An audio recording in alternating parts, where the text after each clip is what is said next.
kājiņas malku, kas nomesta kaktā, nekad vairs netiks ietērta karajā zeķē ar mežģīnu malīnu.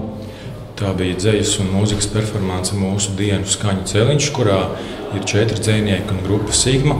Dzeja papildina mūziku, mūzika papildina dzeju. Šo pasākumu mēs esam jau dažās Latvijas pilsētās atskaņojuši un tagad arī Ikšķilē.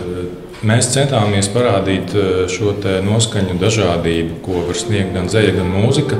Mēs ar nodomu izvēlējāmies dažādus dzejoļus, priecīgus, bēdīgus, nopietnus un nenopietnus, lai viss vakars nepaietu vienā noskaņā, bet lai šīs noskaņas kaut kā mazdrusciņi mainītos visu laiku. Un es ceru, ka tas bija redzams.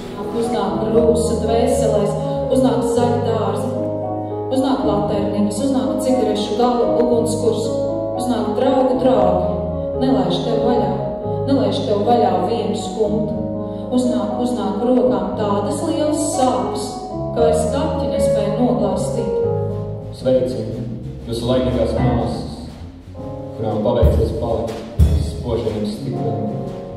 Tik daudzām no viņām ir tukšas, bez zīlītēm acis. Un es redzēju, gluži kā mēmiem, bīdēja tajās nedzīvās mutes, slāpētu, kliedziem pēdas.